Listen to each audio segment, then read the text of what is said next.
Last topic I think 1919 तक पहुंच चुके थे। 1919 में एक अधिनियम आया था, भारत सरकार अधिनियम। कौन सा अधिनियम आया था? भारत सरकार अधिनियम। लास्ट लेक्चर में मेरे हिसाब से एक तो हमने अगस्त प्रस्ताव पढ़ा था, एक चंपारण सत्याग्रह पढ़ा था, एक खेड़ा सत्याग्रह पढ़ा था, एक अहमदाबाद मील मजदूर आंदोलन पढ़ा था, ठीक है, और एक जलियांवाला बाग हत्याकांड पढ़ा। ये चीजें पढ़ी थी ना। 1919 तक हमें पहुंच गए थे। कहां तक पहुंच गए थे? 1919 यानी 1919 तक का इतिहास हमने लास्ट लेक्चर में क्या किया था? कवर किया था। कहां तक पहुंच गए थे? 1919 तक पहुंच गए थे। अब 1919 में बेटा एक अधिनियम आता है, भारत सरकार अधिनियम 1919। हाँ, इसी को ही क्या कहा जाता है? मॉन्टेग्यू चेम्सफोर्ड सुधार। ठीक है, इसको क्या कहा जाएगा? मॉन्टेग्यू चेम्सफोर्ड सुधार। मॉन्टेग्यू चेम्सफोर्ड सुधार। मॉन्टेग्यू चेम्सफोर्ड सुधार 1919। और इसी को क्या कहा जाता है? भारत सरकार अधिनियम 1919। ठीक है, ये दो नामों से जाना गया, एक तो मॉन्टेग्यू चेम्सफोर्ड सुधार और एक इसका दूसरा नाम क्या था बेटा? भारत सरकार अधिनियम 1919। कब आया था? 1919 में आया। ठीक है, और 1919 में ना भारत में पहली बार पशु गणना हुई थी। ठीक है, ये भी क्वेश्चन एक बार पूछा गया था, भारत में पहली बार पशु गणना की शुरुआत कब हुई? पशु जनगणना मत कर देना, ठीक है। जनगणना होती है मनुष्यों की गिनती होती है, ठीक है, और पशु गणना होती है पशुओं की गिनती। तो 1919 में पहली बार क्या हुई थी? पशु गणना की शुरुआत हुई थी। और 1919 में कौन सा सुधार आया था बेटा? मॉन्टेग्यू चेम्सफोर्ड सुधार। ये मॉन्टेग्यू था ना, ठीक है, ये मॉन्टेग्यू, ये क्या होता था? भारत सचिव होता था। और जो कहां बैठा करता था बेटा? ब्रिटेन में या इंग्लैंड बैठा करता था। और जो चेम्सफोर्ड होता था ना, ठीक है, ये क्या होता था? वॉइस राय होता था। क्या होता था? वॉइस राय। इसमें ना चार बड़ी बातें हुई। ठीक है, मॉन्टेग्यू चेम्सफोर्ड सुधार में कितनी बातें आपको याद रखनी है? केवल चार बड़ी बातें याद रखनी है। ये भारतीयों के लिए ना सुधार अच्छा था। मॉन्टेग्यू चेम्सफोर्ड सुधार किसके लिए अच्छा सुधार माना जाता है? भारतीयों के लिए एक अच्छा सुधार माना गया। कौन सा सुधार था? कब आया? 1919 में। ठीक है, इसमें कहा गया कि हम है ना भारत को उत्तरदायी शासन देंगे। क्या देंगे? उत्तरदायी शासन देंगे। कुछ हिस्सों में ये भारतीयों के लिए ठीक था। अब हम भारत को कौन सा शासन देंगे? उत्तरदायी शासन देंगे। उत्तरदायी शासन क्या होता है बेटा? अगर आपने मेरे को कोई फीस दी है ना, उसके बदले में आपको ना जो आपकी डिमांड है उसको मैं क्या करूंगा? पूरी करूंगा। ये होता है उत्तरदायी। ठीक है, अब ब्रिटेन कहता है कि हम भारतीयों से अगर पैसे लेते हैं ना तो हमारी उनके प्रति क्या है? जिम्मेवारी। तो इसमें क्या कहा गया? भारतीयों को हम कौन सा शासन देंगे? उत्तरदायी। हम भारतीयों के प्रति कैसे होंगे? रिस्पॉन्सिबल। और एक इसमें कहा गया जो भारत सचिव का वेतन है, जो कहां बैठा करता था? ब्रिटेन बैठा करता था ना, उसका जो वेतन होगा ना वो कौन देगा? ब्रिटेन देगा। ठीक है, पहले ये वेतन किससे लिया जाता था बेटा? भारत से लिया जाता था। लिख लो, इसमें कहा गया कि भारत सचिव का जो वेतन होगा ना वो कौन सरकार देगी? ब्रिटेन सरकार देगी। भारत सचिव का वेतन कौन सी सरकार देगी? ब्रिटेन सरकार देगी। और तीसरा है ना प्रत्यक्ष चुनाव प्रणाली। कौन सी चुनाव प्रणाली? अब जो भी चुनाव होंगे ना उसमें जनता क्या है? वो खुद है भाग लेगी। तीसरा इसमें क्या कहा गया बेटा? प्रत्यक्ष चुनाव प्रणाली। ठीक है, कौन सी प्रणाली? प्रत्यक्ष चुनाव प्रणाली। यानी अब है ना जितने भी चुनाव होंगे ना भारत में, उसमें जनता क्या लेगी? प्रत्यक्ष रूप से क्या लेगी? भाग लेगी। चाहे किसी ब्रिटेन वाले का भी चुनाव करना होगा ना, उसमें जनता क्या लेगी, डायरेक्ट भाग लेगी। लेकिन सारी की सारी चीजें एक चीज ने खत्म कर दी, वो थी पृथक चुनाव प्रणाली। चौथी इसमें कहा गया, क्या कहा गया, पृथक चुनाव प्रणाली। ठीक है, और इसमें ना सिखों को ना क्या कर दिया गया, अलग से चुनाव लड़ने का, सिखों को अलग से क्या लड़ने का अधिकार दे दिया गया, चुनाव लड़ने का अधिकार दे दिया गया।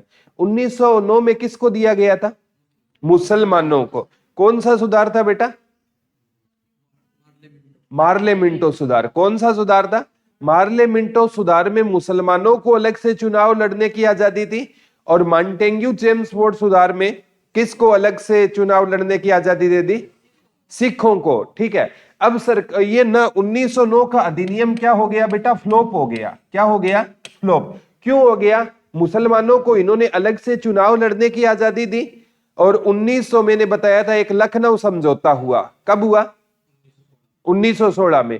उसमें मुस्लिम लीग, नरम दल, गरम दल क्या हो गए, एक हो गए। जिन मुसलमानों को अंग्रेजों ने खड़ा किया कांग्रेस के खिलाफ, वो किससे जा मिले, कांग्रेस से जा मिले। तो इनकी सरकार की, जो अंग्रेज सरकार की चाल क्या हो गई, फ्लॉप हो गई। तो उन्होंने एक नया गेम खेला कि अब सिख है ना, वो अलग से क्या लड़ेंगे, चुनाव। और केंद्र में द्वैध शासन प्रणाली होगी। केंद्र में कौन सी शासन प्रणाली होगी, द्वैध शासन प्रणाली रहेगी। केंद्र में ना दो प्रकार का क्या होगा, शासन रहेगा। केंद्र में कौन सी शासन प्रणाली रहेगी बेटा, द्वैध शासन प्रणाली रहेगी। केंद्र में कौन सी शासन प्रणाली रहेगी, द्वैध शासन। द्वैध शासन का मतलब होता है दो प्रकार का शासन रहेगा। ठीक है, एक तो भारत का केंद्र में और एक ब्रिटेन का। तो मतलब केंद्र में कौन सी शासन प्रणाली रहेगी, द्वैध शासन। द्वैध शासन प्रणाली को दोहरी शासन प्रणाली के नाम से जाना जाता है। तो मॉन्टेग्यू चेम्सफोर्ड सुधार में ना तीन चीजें ठीक थी। एक तो भारत के प्रति उत्तरदायी रहेंगे, एक भारत सचिव का वेतन है ब्रिटेन सरकार देगी, प्रत्यक्ष चुनाव प्रणाली लेकिन पृथक चुनाव प्रणाली, और केंद्र में द्वैध शासन, ये चीजें ठीक है नहीं थी। तो कौन सा सुधार था ये, मॉन्टेग्यू चेम्सफोर्ड सुधार। कब हुआ, 1919 में हुआ। याद रह जाएगा ना, कोई डाउट तो नहीं है। ठीक है, अब है ना मतलब हिंदुओं को पहले मुसलमानों से अलग किया, अब किससे अलग किया जा रहा था, सिखों से अलग किया जा रहा था। किससे अलग किया जा रहा था, सिखों से अलग किया जा रहा था। ठीक है, अब हिंदुओं ने ना एक एक काम किया कि हम है ना मतलब सिखों को अलग होने नहीं देंगे। ठीक है, हम है ना हिंदुओं को किससे अलग नहीं होने देंगे, सिखों से, और मुसलमानों से हम अलग नहीं होने देंगे। ये भारतीयों के विचार थे। तो बेटा अमृतसर में आपने एक सुना होगा, अमृतसर में एक टेम्पल है जिसे हम बोलते हैं गोल्डन टेम्पल यानी स्वर्ण मंदिर। इसके लिए अकबर ने कितने बीघा जमीन दान की थी, 500 बीघा। कौन सा मुगल बादशाह था जिसने इसके लिए 500 बीघा जमीन दान की, अकबर ने की थी। तो अमृतसर में स्वर्ण मंदिर की जो मेन चाबी होती है, ठीक है, क्या कौन सी चाबी होती है बेटा, मेन चाबी। चाबियां तो बहुत होती है, अमृतसर में स्वर्ण मंदिर है, एक चाबी तो होगी नहीं, लेकिन कोई एक मेन भी तो चाबी होगी ना। ठीक है, अब मतलब क्या होता है, घर में आपके मतलब नॉर्मल कई चाबियां होगी, लेकिन तिजोरी की भी तो चाबी होती है ना। ठीक है, हर घर में तिजोरी नहीं होती, वो अलग बात है। ठीक है, लेकिन कहीं ना कहीं तो पैसा रखते होंगे ना वो। ठीक है, उसकी भी तो एक चाबी होगी ना। ठीक है, अगर हम किसी को तिजोरी की चाबी देते हैं तो मतलब वो हमारा सबसे ज्यादा विश्वास पत्र होगा ना।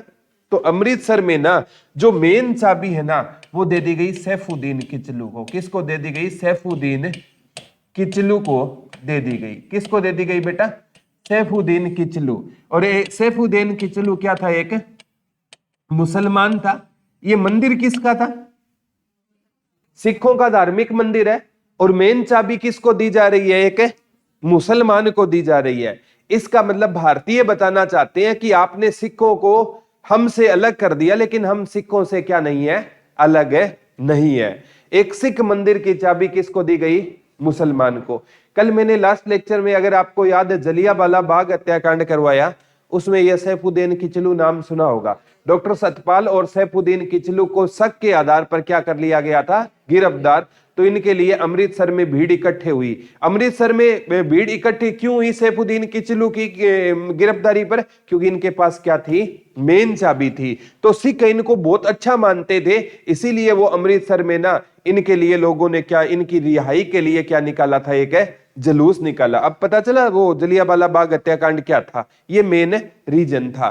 ठीक है, तो ये भारतीयों ने क्या किया, कहा कि हम और सिख अलग है, नहीं है। ठीक है, अब क्या हुआ बेटा, एक है जैसे मुस्लिम है, मुस्लिम लीग। ठीक है, मुस्लिम लीग है ना, ठीक है, इनकी क्या होती थी बेटा? सभा होती थी। क्या होती थी इनकी? सभा। ठीक है, और मुस्लिम लीग की सभा तो किसी मस्जिद में होती है ना, जैसे जामा मस्जिद हो गई। ठीक है, मुसलमानों की जितनी भी सभा होगी वो कहां पर होती है? लगभग मस्जिद में होती है। तो मुसलमानों की एक सभा चल रही थी जामा मस्जिद में, और उस सभा में ना स्पीच देने का मौका मिला स्वामी सरदानंद जी को। किसको मिला बेटा? स्वामी, बता दो किसको मिला? स्वामी सरदानंद जी को ना क्या मिला? मौका मिला। किसको मौका मिला? स्वामी सरदानंद जी को क्या मिला? मौका मिला। ये स्वामी सरदानंद जी वही है जिन्होंने 1902 में हरिद्वार में किसकी स्थापना की थी? गुरुकुल कांगड़ी की स्थापना की थी। और ये किस समाज से जुड़े हुए थे बेटा? आर्य समाज से जुड़े हुए थे। ठीक है, स्वामी सरदानंद जी किस समाज से जुड़े हुए थे? आर्य समाज से जुड़े हुए थे। और स्वामी सरदानंद जी ने किसकी स्थापना की थी 1902 में? गुरुकुल कांगड़ी की स्थापना कहां पर की थी? हरिद्वार में की थी। किसने की थी बेटा? स्वामी सरदानंद जी ने। और आर्य समाज की स्थापना कब हुई थी रियल में? 1875 में। किसने की थी? स्वामी दयानंद सरस्वती ने आर्य समाज की स्थापना कहां पर की थी? मुंबई में की थी। कहां पर की थी? मुंबई। तो स्वामी, एक मुसलमानों की सभा चल रही है और उसमें किसको बोलने का मौका दिया गया? एक स्वामी सरदानंद हिंदू है ना, मुसलमानों की सभा में कौन स्पीच दे रहा है? एक हिंदू। और इन्होंने स्पीच की शुरुआत की थी वेदों के उच्चारण से। किससे की थी बेटा? वेदों के उच्चारण से ना इन्होंने किसकी शुरुआत की थी? अपने स्पीच की शुरुआत की। इन्होंने अपने स्पीच की शुरुआत स्वामी सरदानंद जी ने किसके उच्चारण से की थी बेटा? वेदों के उच्चारण से स्वामी सरदानंद जी ने अपने स्पीच की क्या की थी? शुरुआत की थी। अब भारतीयों ने दिखा दिया कि आपने सिखों को हमसे अलग किया, और सिख मंदिर के मेन चाबी किसके पास है? एक मुसलमान के पास है। और मुसलमानों की जो सभा है उसमें स्पीच कौन दे रहा है? एक हिंदू। और स्पीच की शुरुआत किस कर रहा है वो? इसका मतलब हिंदू और मुसलमान एक है, और वहां मतलब सिख भी क्या है? हमारे साथ है। तो ये भारतीयों ने ना दिखाने की कोशिश की, आप हम में कितनी भी दरारें डाल लो लेकिन हम क्या है? एक है। लेकिन ना बाद में क्या होता है बेटा? स्वामी सरदानंद जी है ना, इनको ना एक इंसान बाहर बुलाता है। ठीक है, और वो इंसान इनको कहता है कि मेरे को आपसे ना धर्म के ऊपर क्या करनी है? बात करनी है। मेरे को आप पर किस पर बात करनी है? धर्म के ऊपर बात करनी है। और बाद में ना कहते हैं उसने ना धोखे से स्वामी सरदानंद को उस इंसान ने क्या मार दी? गोली मार दी। और स्वामी सरदानंद जी की क्या हो जाती है? मृत्यु हो जाती है। ठीक है, उस इंसान ने ना स्वामी सरदानंद जी को अकेले में बुलाया और कहा कि मेरे को स्वामी जी आपसे किससे संबंधित बात करनी है? धर्म से संबंधित बात करनी है। और स्वामी सरदानंद जी ने सोचा कि सभी इंसान एक जैसे होते हैं और वो उनके साथ है, चले जाते हैं। और स्वामी सरदानंद जी को वो इंसान क्या मार देता है? गोली मार देता है। याद रह जाएगा ना? ठीक है, तो ये 1919 में कौन सा सुधार हुआ? मॉन्टेग्यू चेम्सफोर्ड सुधार। मेन बातें, केंद्र में द्वैध शासन, सरकार भारतीयों के प्रति उत्तरदायी होगी। ठीक है, और प्रत्यक्ष चुनाव प्रणाली होगी। भारत सचिव का वेतन ब्रिटेन से दिया जाएगा। पृथक चुनाव प्रणाली। अब कौन अलग से चुनाव लड़ेंगे? सिख धर्म वाले अलग से क्या लड़ेंगे? चुनाव लड़ेंगे। इसका नतीजा ये हुआ, भारतीयों ने कहा कि हम एक हैं, और उन्होंने मुसलमानों की एक सभा में स्वामी सरदानंद जी स्पीच की शुरुआत कर रहे हैं वेदों के उच्चारण से जामा मस्जिद में। और उधर है ना अमृतसर का जो मेन मतलब गेट होता है, उसकी चाबी किसको दे दी जाती है? एक मुसलमान। किसका नाम क्या था? सैफुद्दीन किचलू। इसमें ना भारतीय दिखाने की कोशिश कर रहे थे, आप कितना भी हमें अलग कर दो लेकिन हम क्या नहीं होंगे? अलग है नहीं होंगे। देखो बेटा, उन्होंने स्वामी सरदानंद जी को तो मार दिया, लेकिन उनके विचार आज भी क्या रहेंगे, जीवित रहेंगे। जैसे आज 12 जनवरी है, ठीक है, और स्वामी विवेकानंद जी का क्या है, आज है जन्मदिन है, जिसे हम राष्ट्रीय युवा दिवस के रूप में मनाते हैं, ठीक है। नेशनल यूथ डे है आज। कौन सा डे है, national youth day. Swami Vivekananda ji है ना, एनएसएस है ना, उसे अपना आदर्श पुरुष भी मानती है। किसको मानती है, स्वामी विवेकानंद जी को अपना आदर्श पुरुष मानती है। तो स्वामी विवेकानंद जी की विचारधारा पर हमें भी चलने की क्या होती है, जरूरतें होती है। तो स्वामी सरदानंद जी को क्या मार दी जाती है, गोली मार दी जाती है। यानी स्वामी सरदानंद जी क्या होते हैं, मर जाते हैं इसमें, लेकिन उनके विचार है ना आज भी जीवित है। मौत पर एक इतिहासकार कहा करते थे,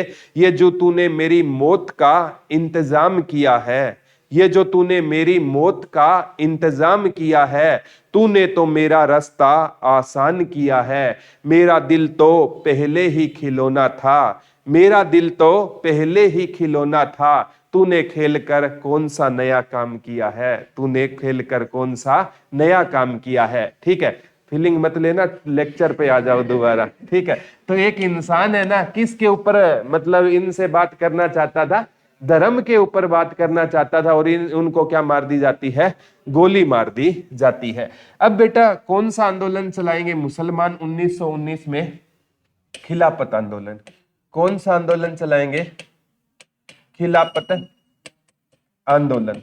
ठीक है, ये वैसे चला नवंबर 1919 में, लेकिन ना एक बार आया एस्टेट के एग्जाम में, खिलाफत आंदोलन कब चला, और एस्टेट में इसका आंसर कब माना गया, 1920 माना। लेकिन ये चला कब था, नवंबर 1919 में चला था। ठीक है, लेकिन ना ये सोचना, नवंबर 1919 में थोड़ा सा औपचारिक रूप से चला था, लेकिन रियल में ये कब चला था, इसने अपना जोर कब पकड़ा था बेटा, 1920 में। कौन सा आंदोलन था, खिलाफत आंदोलन। कौन सा आंदोलन था, खिलाफत आंदोलन था। ठीक है, अब खिलाफत आंदोलन क्यों चला, थोड़ा पीछे चले जाओ।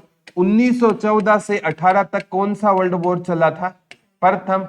और इसमें ना जो मुसलमान थे ना, मुसलमानों ने किसका साथ दिया था, अंग्रेजों का साथ दिया। और क्योंकि मुस्लिम लीग के जन्मदाता ही कौन थे, अंग्रेज थे, और उन्होंने इनको इतना भड़काया था कि आपको कांग्रेस के प्रचार प्रसार को रोकना है।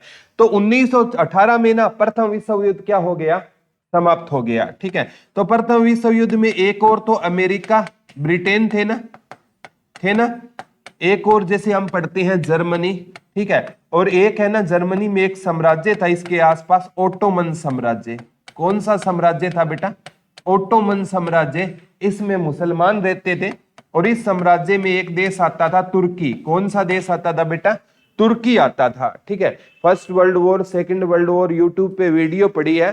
ठीक है, First World War by Pradeep sir भर देना, उसमें ना पहला विश्व युद्ध बड़े अच्छे से एक्सप्लेन किया हुआ है, कितने देशों ने भाग लिया, कितना नुकसान हुआ, इस युद्ध के तात्कालिक कारण क्या थे। फर्स्ट वर्ल्ड वॉर, ये चीजें पढ़ा करो, इतिहास को, विश्व इतिहास को थोड़ा बहुत आपको सेकंड वर्ल्ड वॉर भी करवाया हुआ है, उसको जानना चाहिए। ठीक है, तो फर्स्ट वर्ल्ड वॉर कब समाप्त हो गया, 1918 में पहला विश्व युद्ध क्या हो गया, समाप्त हो गया।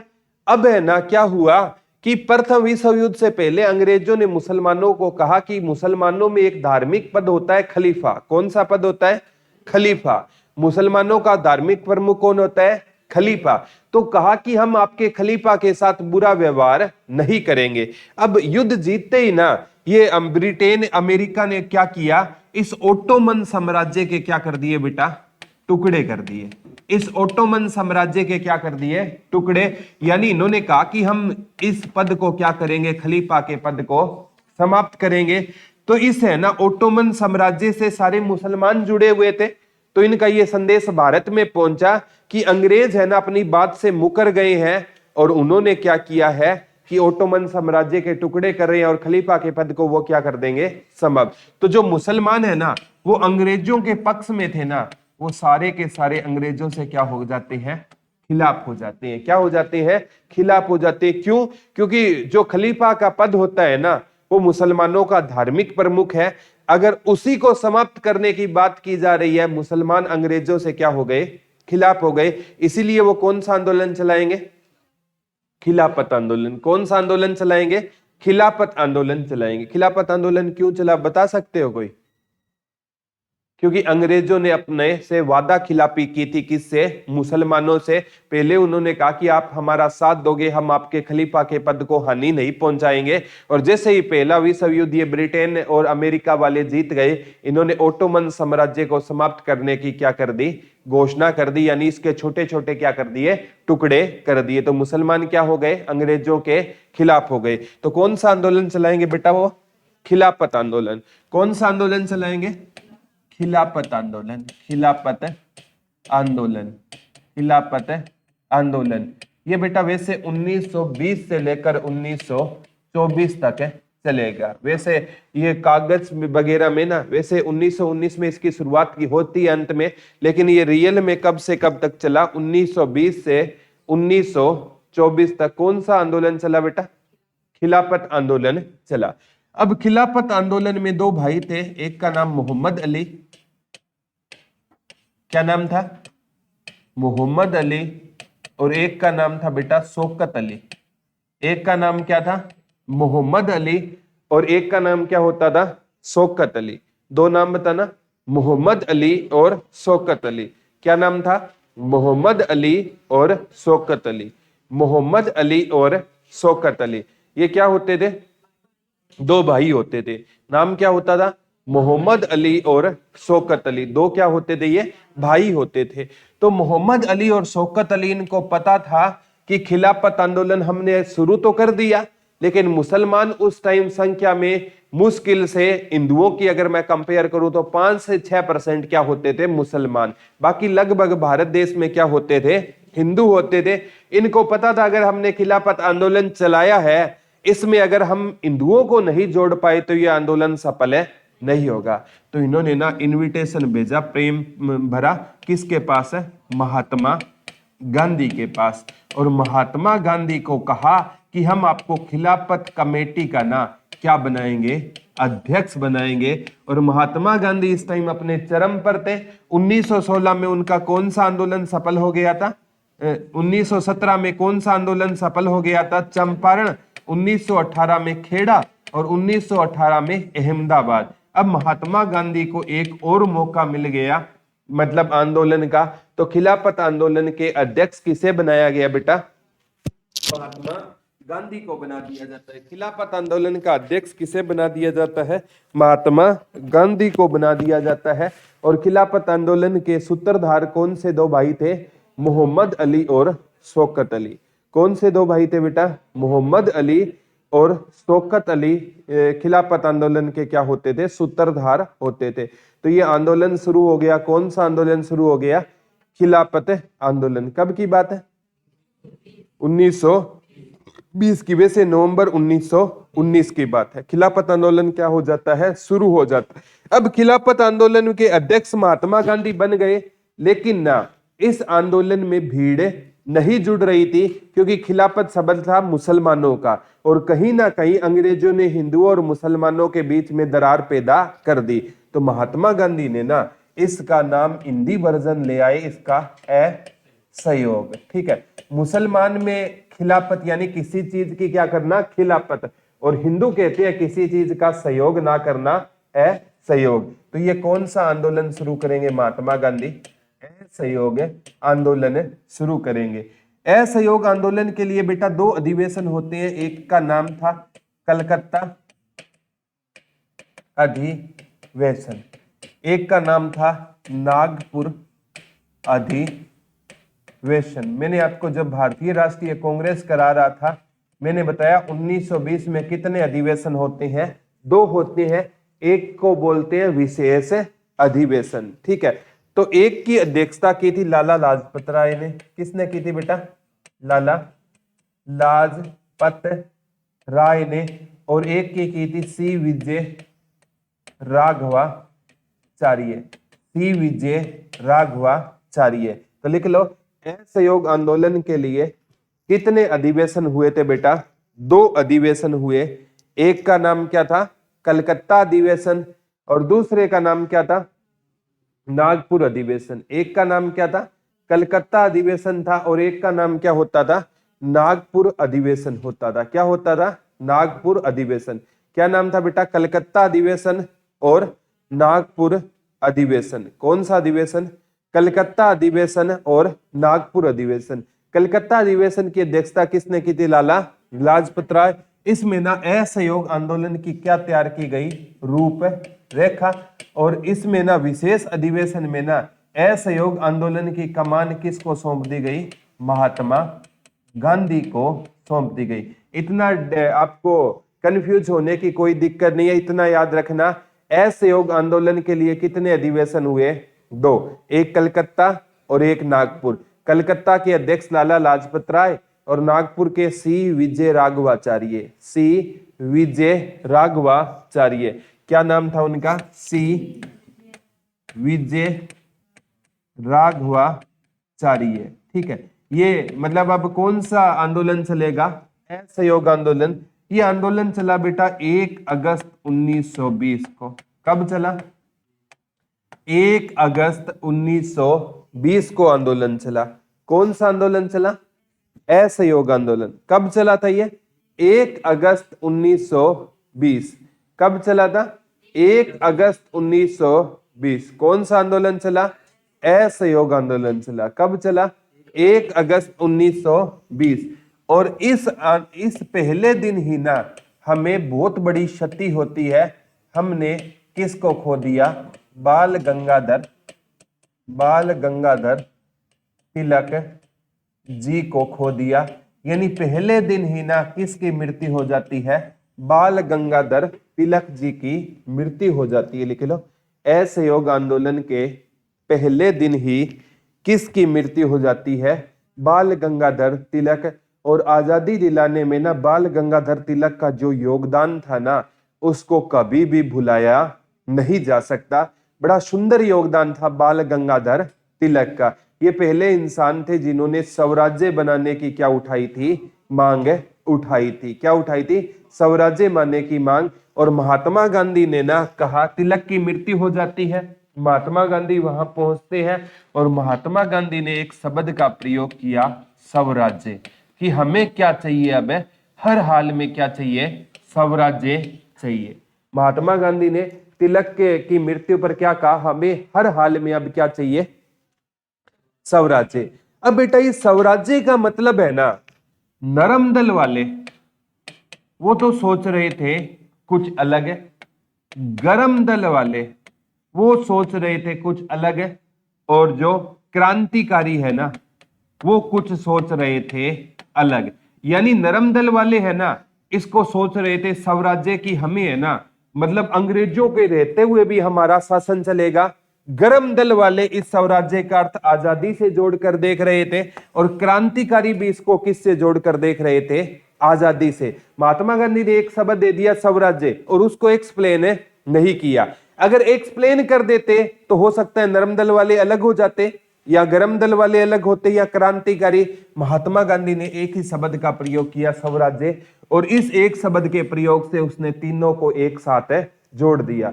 ये होती है प्यारे बच्चों डिप्लोमेसी। ठीक है, ये होती है एक मतलब एजुकेटेड इंसान की पहचान। अगर इस स्वराज्य शब्द का वो एक्सप्लेन कर देते ना कि हमें आजादी इस प्रकार लेंगे, या इस शब्द का अर्थ क्या है, तो हो सकता है अगर नरम दल वाले खुश होते तो गरम दल वाले नाराज होते, और गरम दल वाले नाराज होते खुश होते तो नरम दल वाले नाराज होते। उन्होंने क्या नाम दे दिया एक, कि हमें हर हाल में क्या चाहिए? स्वराज्य चाहिए। ठीक है, और स्वराज्य है ना, जैसे बाल गंगाधर तिलक ने एक बात कही थी ना, स्वराज्य मेरा जन्मसिद्ध अधिकार है और मैं इसे लेकर रहूंगा। ठीक है, या तो इसकी सही डेफिनेशन बाल गंगाधर तिलक को पता थी, वो अब रहे नहीं, तो महात्मा गांधी ने कहा कि हम बाल गंगाधर तिलक जी ने कहा था हम स्वराज्य अब लेकर रहेंगे। तो नरम दल वाले भी खुश, गरम वाले भी तालियां बजा रहे हैं, और क्रांतिकारी भी खुश। ये महात्मा गांधी ने तीनों दलों को एक कर दिया एक शब्द से, स्वराज्य। अब है ना, इसकी महात्मा गांधी ने कहा आज हम है ना तिलक को खो चुके हैं, इसके लिए हम क्या ओपन करेंगे? तिलक कोष। और देखते ही देखते तिलक कोष में कितना चंदा आ गया? 1 करोड़ का चंदा आ गया। महात्मा गांधी ने कौन सा तिलक को कौन सा कोष खोया बेटा? तिलक कोष। और तिलक कोष में देखते ही देखते कितना फंड आ गया, 1 करोड़। 1 करोड़ की कीमत बेटा आज भी बहुत होती है, ठीक है। आप आइडिया लगाओ 1920 में 1 करोड़ की कीमत है, क्या रही होगी। आज से लगभग 104 साल पहले 1 करोड़ की कीमत है, क्या रही होगी, ठीक है। 1 करोड़ में पूरा का पूरा स्टेट खरीदा जा सकता था, ठीक है। पूरा का पूरा हरियाणा खरीदा जा सकता था 1 करोड़ में, इतनी ज्यादा कीमतें होती थी 1 करोड़ की। और 1920 में लोगों के पास पैसे नहीं थे, तो भी तिलक कोष में कितना चंदा हो गया, 1 करोड़। तो महात्मा गांधी का ये आंदोलन है ना, बड़े जोर शोर से चल रहा था। महात्मा गांधी ने ना इसमें रूपरेखा तैयार की। एक है ना सेना है ना, भारतीय है ना, वो सेना से क्या देंगे, इस्तीफा देंगे।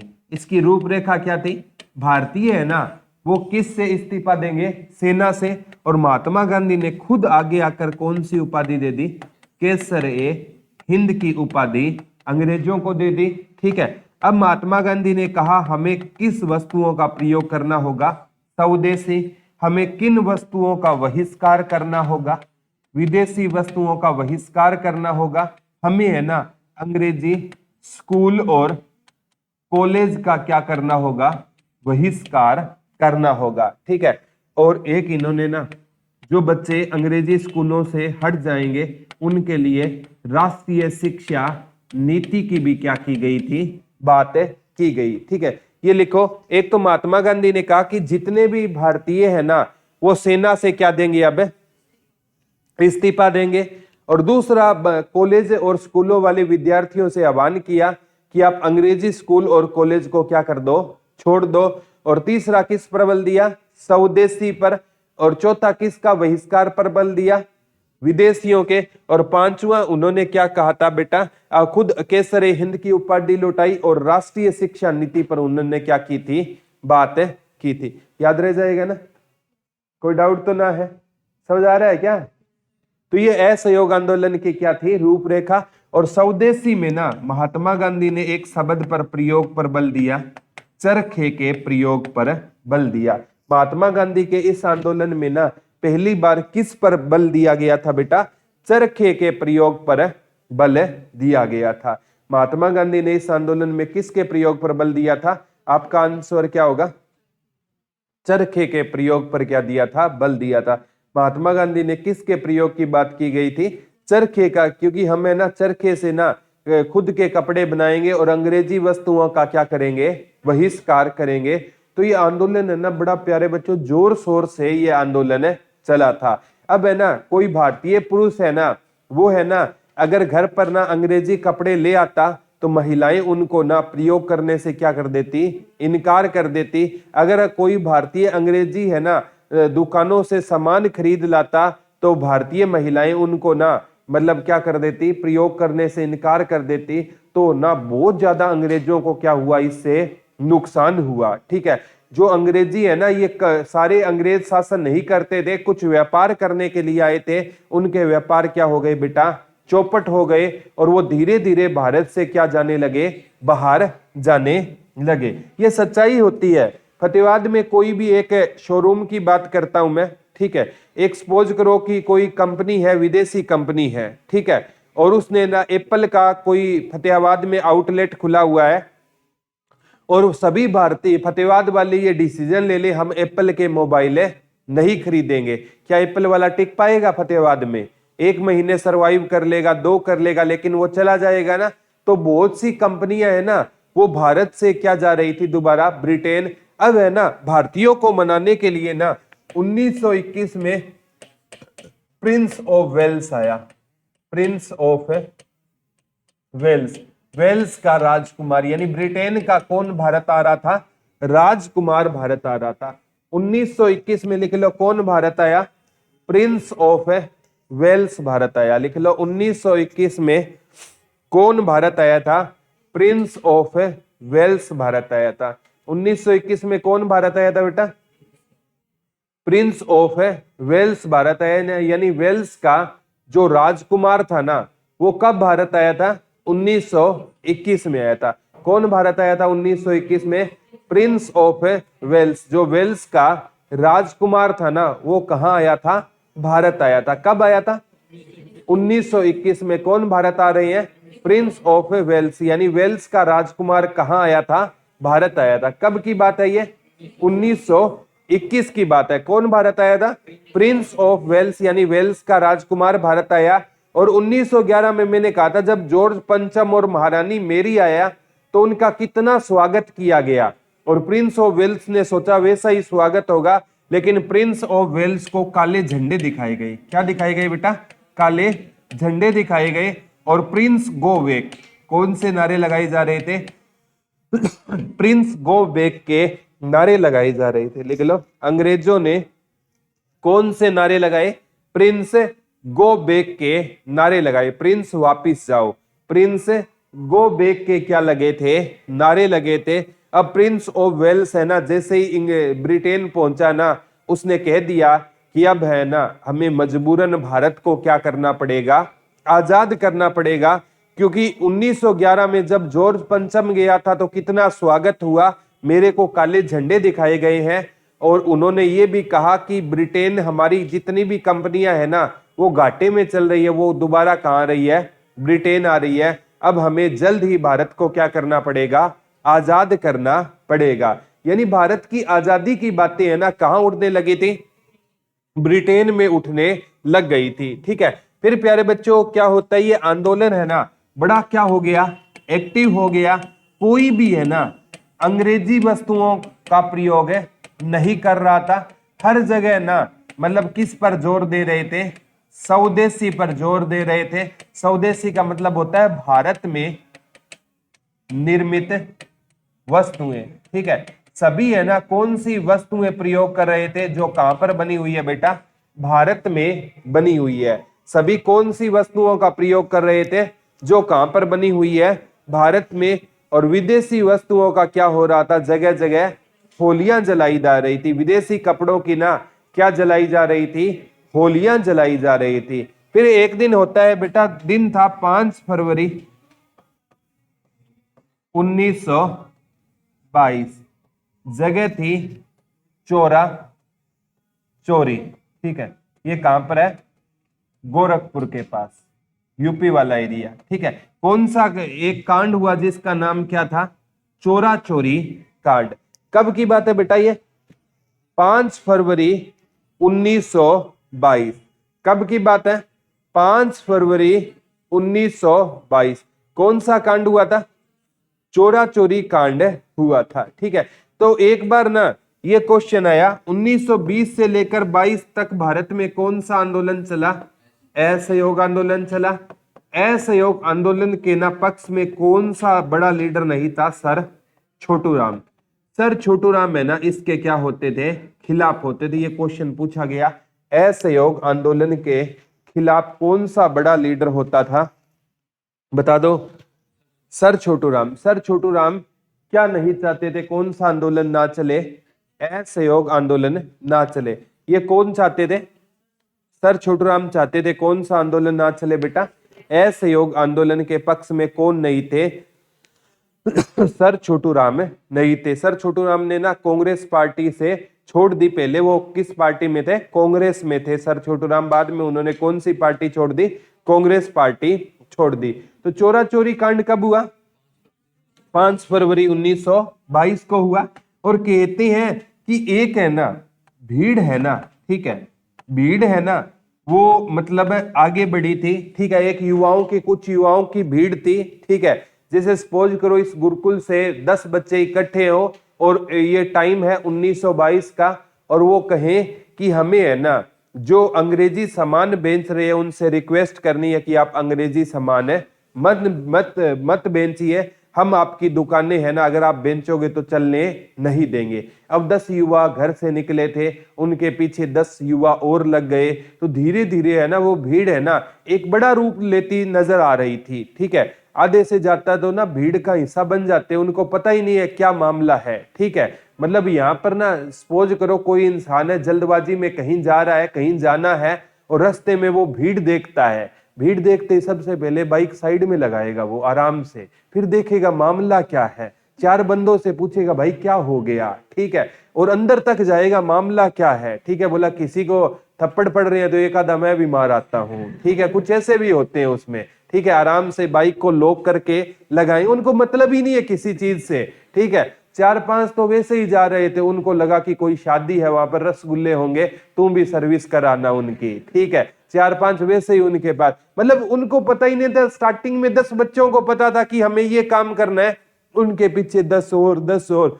तो भीड़ ने ना कौन सा रूप धारण कर लिया, विकराल रूप धारण कर लिया। तो एक गोरखपुर में एक थाना था, वहां पर ना कहते हैं मतलब उन्होंने ना इस भीड़ को मतलब भगाने के लिए हवाई फायरिंग की। कौन सी फायरिंग की बेटा?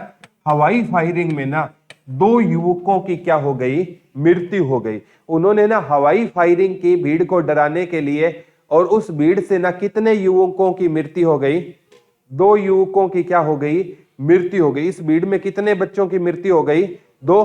तो प्यारे बच्चों, 2 बच्चों की मृत्यु होने से क्या हो जाता है? भीड़ भड़क गई थी। भीड़ क्या हो गई थी? भड़क गई थी। और उसमें कहते हैं एक थानेदार समेत 21 क्या होते थे?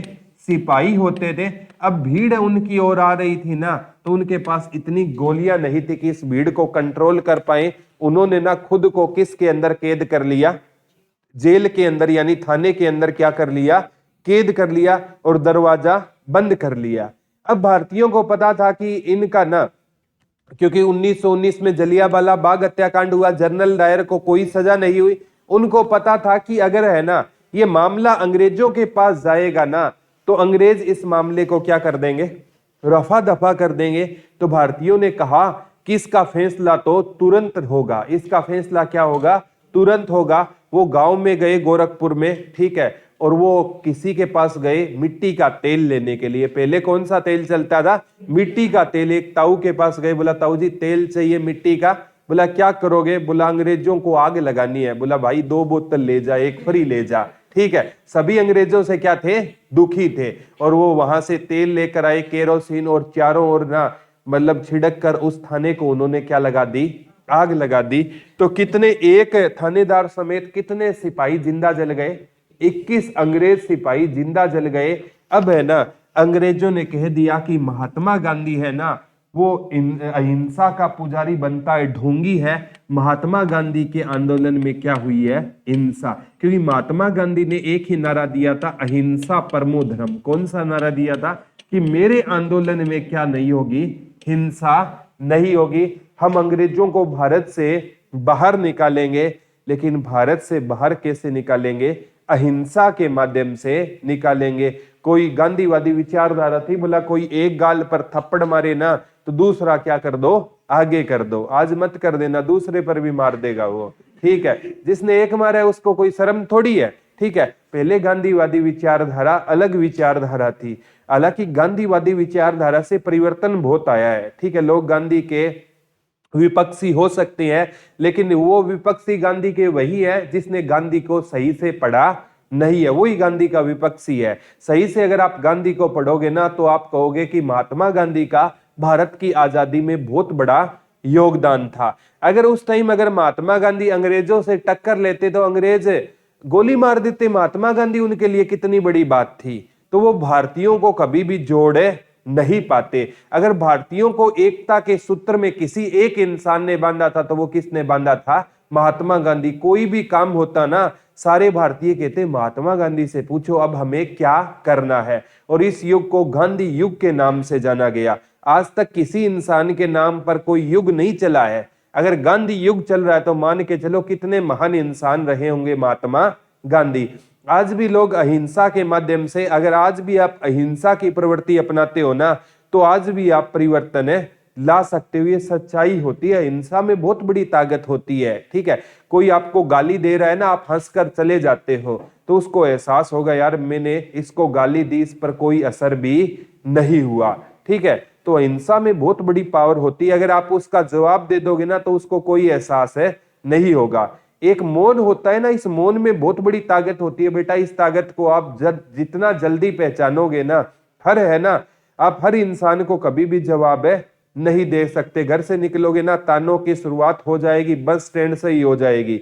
फतेहाबाद आते आते पता नहीं कितने ताने आपको सुनने पड़ेंगे, किस किस का जवाब दोगे आप बोलकर। बस आपका ना मेहनत करते जाना, आपकी सफलता उन सभी के लिए ताला होगी। तो इस चीज का ध्यान रखना, किसी को भी जवाब देने की कोई जरूरत है नहीं है। उसको जवाब दोगे तो आपका दिमाग डिस्ट्रैक्ट हो जाएगा, और वो वही चाहता है कि आपका दिमाग क्या हो जाए, डिस्ट्रैक्ट हो जाए। ठीक है, तो ये क्या होता है, कौन सा कांड हुआ, 5 फरवरी 1922 को चोरा चोरी कांड हुआ। पता नहीं ये सारे कांड फरवरी में ही क्यों होते हैं। ठीक है, कब हुआ था, 5 फरवरी 1922 को। फरवरी का महीना ही कुछ ऐसा है क्या। ठीक है, कई तो बोलते हैं गुरुजी डेड सीट आ गई 1 हफ्ता पहले ही। ठीक है, तो वो डेड सीट नहीं है, एग्जाम की डेड सीट की वेट किया करो। ठीक है, कई कहते हैं आज गुरुजी चॉकलेट डे है, आज टेडी डे है, आज फलाना डे है, आज फलाना डे है। ठीक है, अपने मम्मी पापा का जन्मदिन इनको याद है नहीं, लेकिन ये टेडी डे वगैरह इनको जरूर याद रहते हैं। ठीक है, इनमें कोई फायदा नहीं है भैया। ठीक है, इनमें कोई फायदा नहीं है, ये टेडी में पैसे खर्च मत करो। ठीक है, इससे अच्छा अपनी मम्मी को कोई गिफ्ट लेकर दो, सर्दी कम लगेगी। ठीक है, तो अब क्या होता है बेटा, कौन सा आंदोलन चल रहा था, महात्मा गांधी ने अब घोषणा कर दी कि मैं असहयोग आंदोलन क्या लेता हूं वापस। तो 1922 में कौन सा आंदोलन महात्मा गांधी ने ले लिया वापस।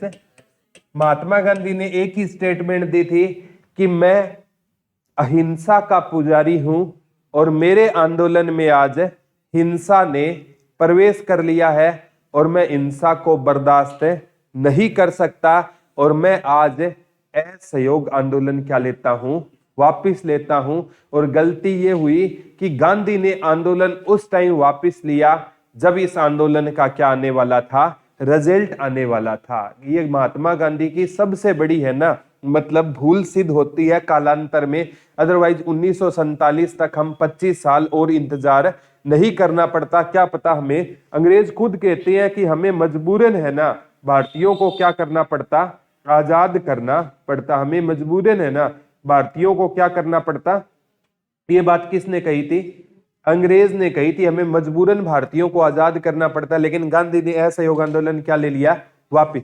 अब जितने भी ना महात्मा गांधी के ना जो साथ थे, महात्मा गांधी के कहने पर जो जान देने को तैयार थे ना, वो महात्मा गांधी के सारे क्या बन गए, दुश्मन बन गए, रातों रात बन गए। तभी तो कहता हूं आप 99 अच्छे काम कर लेना, अगर एक गलत काम कर लिया ना तो लोग 99 कामों को भूल जाएंगे। अब महात्मा गांधी ने असहयोग आंदोलन ले लिया वापिस, और महात्मा गांधी को अंग्रेजों ने क्या डाल दिया।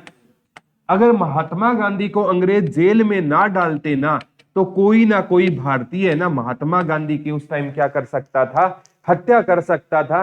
क्योंकि महात्मा गांधी के कहने पर बच्चों ने स्कूल और क्या छोड़ दिए, कॉलेज छोड़ दिए। और जिन बच्चों ने स्कूल और कॉलेज छोड़े ना, उनको पढ़ाने का काम खुद किसने किया, महात्मा गांधी ने। उनको पढ़ाने का काम किसने किया, रविंद्रनाथ टैगोर ने। यानी बहुत से भारतीयों ने ना उन बच्चों को क्या किया था, पढ़ाने का काम किया।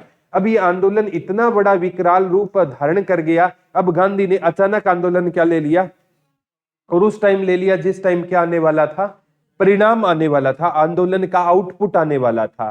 ठीक है प्यारे बच्चों, ये इतिहास गवाह है। ठीक है, ऐसी चीजें है ना। अब महात्मा गांधी ने आंदोलन शुरू किया, खुद वापस ले ले, कोई बड़ी बात तो नहीं थी ना। लेकिन ना लोग आपकी गलती को देखेंगे। सपोज करो कोई भारत और पाकिस्तान का मैच चल रहा है, ठीक है, और भारत ये कोई फाइनल मैच है, क्या है, फाइनल मैच चल रहा है, और भारत को ना 50 ओवरों में 300 रन बनाने थे, और भारत ने ना 200 रन पर भारत के कितने विकेट आउट हो गए हैं, 9।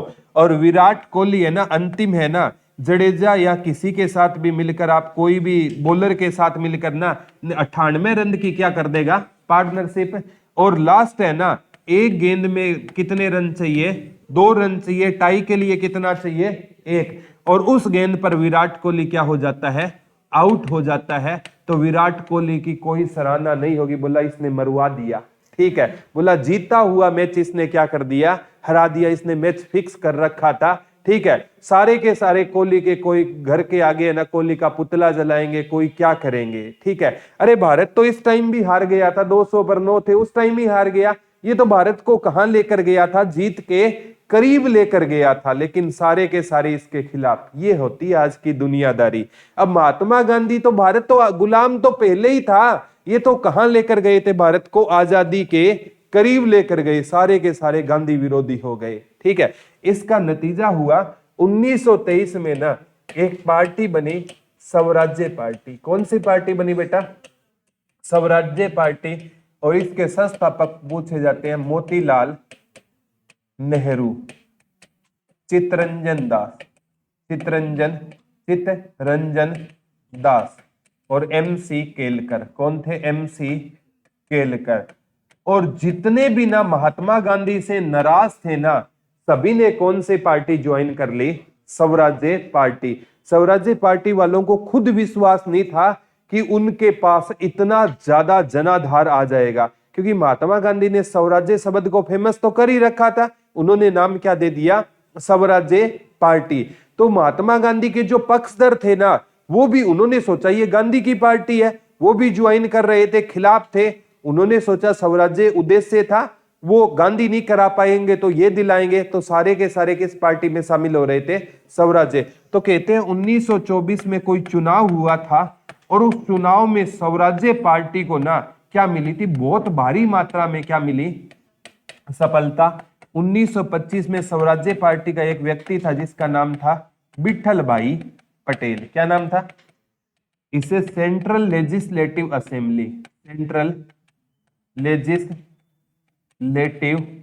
असेंबली में चुना गया। अंग्रेजों की असेंबली में किस भारतीय को जगह मिली? विठल भाई पटेल को। यह स्वराज्य पार्टी की सबसे बड़ी जीत थी। 1923 में कौन सी पार्टी बनी बेटा? को संस्थापक मोतीलाल नेहरू, चित्तरंजन दास, MC केलकर। और इस पार्टी को 1924 में चुनाव हुए, उसमें क्या मिली? अपार सफलता मिली। और 1925 में एक अंग्रेजों की असेंबली थी जिसका नाम सेंट्रल लेजिस्लेटिव असेंबली था, उसमें कौन चुने गए थे? विठल भाई पटेल। ये स्वराज्य पार्टी की क्या थी बेटा? सबसे बड़ी जीत थी। किस पार्टी की सबसे बड़ी जीत थी? स्वराज्य पार्टी की सबसे बड़ी क्या थी? जीत। किसका चुना जाना? विठल भाई पटेल का चुना जाना। ये स्वराज्य पार्टी की क्या थी? सबसे बड़ी जीत थी। बाद में कहती हैं कि ये आपका चित्तरंजन दास की मृत्यु के बाद है ना, ये स्वराज्य पार्टी धीरे धीरे अपने आप क्या हो जाएगी? समाप्त हो जाएगी। तो 1925 में मतलब कौन चुने गए थे? विठल भाई पटेल चुने गए थे। असहयोग आंदोलन कब समाप्त हो गया? 1922 में समाप्त हो गया। कब समाप्त हो गया? 1922 में समाप्त हो गया। 1923 में हरियाणा में भी एक पार्टी बनती है, यूनियनिस्ट पार्टी। और ये किसने बनाई थी? सर छोटू राम ने। एक मुसलमान था जिसका नाम था फजली हुसैन के साथ मिलकर। ये भी पूछा जाता है 1923 में कौन सी पार्टी बनी? यूनियनिस्ट पार्टी बनी। और किसकी नेतृत्व में? सर छोटू राम। अब क्या होता है, मैंने कहा कि खिलाफत आंदोलन कब तक चला? 1924। हालांकि बंद तो 1922 में हो गया, उसके अध्यक्ष महात्मा गांधी थे, उन्होंने असहयोग बंद किया तो खिलाफत तो अपने आप बंद हो गया। लेकिन कागजों में अभी तक भी कौन सा आंदोलन चल रहा था बेटा? खिलाफत आंदोलन। कागजों में अभी भी कौन सा आंदोलन चल रहा था? खिलाफत। तो कहते हैं 1924 में ना तुर्की में एक जो ओटोमन साम्राज्य है ना, वहां पर एक व्यक्ति की सरकार बनती है, कमाल पाशा। और कमाल पाशा ने ना कौन सा पद समाप्त कर दिया? खलीफा का। तो अपने आप ही ना कौन सा आंदोलन बंद हो गया? खिलाफत आंदोलन बंद हो गया। 1924 में लिख लो, तुर्की में कमाल पाशा की सरकार बनी और उसने किस पद को समाप्त कर दिया? खलीफा को। तो अपने आप ही ना देखो, असहयोग आंदोलन कब बंद हो गया? चोरा चोरी कांड के बाद महात्मा गांधी ने असहयोग आंदोलन को बंद कर दिया। लेकिन खिलाफत आंदोलन कब तक चलता रहा? 1924। 1924 में तुर्की में जिस पद का विरोध था ना, मतलब लोग कह रहे थे खिलाफ, मतलब अंग्रेज कह रहे थे हम कि इस खलीफा को समाप्त करेंगे, तो वहां पर सरकार बदली और सरकार किसकी व्यक्ति की बनी? कमाल पाशा की। उसने इस पद को क्या कर दिया? तो खिलाफत आंदोलन अपने आप में क्या हो गया? समाप्त हो गया। याद रह जाएगा ना? कोई डाउट तो ना है? समझ आ गया आज वाला लेक्चर? तो आज हमने 1919 का मॉन्टेग्यू चेम्सफोर्ड सुधार पढ़ा 1920 में, नवंबर 1919 में खिलाफत आंदोलन जो 20 से 24 तक पड़ा, ठीक है, असहयोग आंदोलन पड़ा, स्वराज्य पार्टी पड़ी और यूनियनिस्ट पार्टी पड़ी। आज वाला समझ आ गया क्या? कोई डाउट तो नहीं है? Thank you.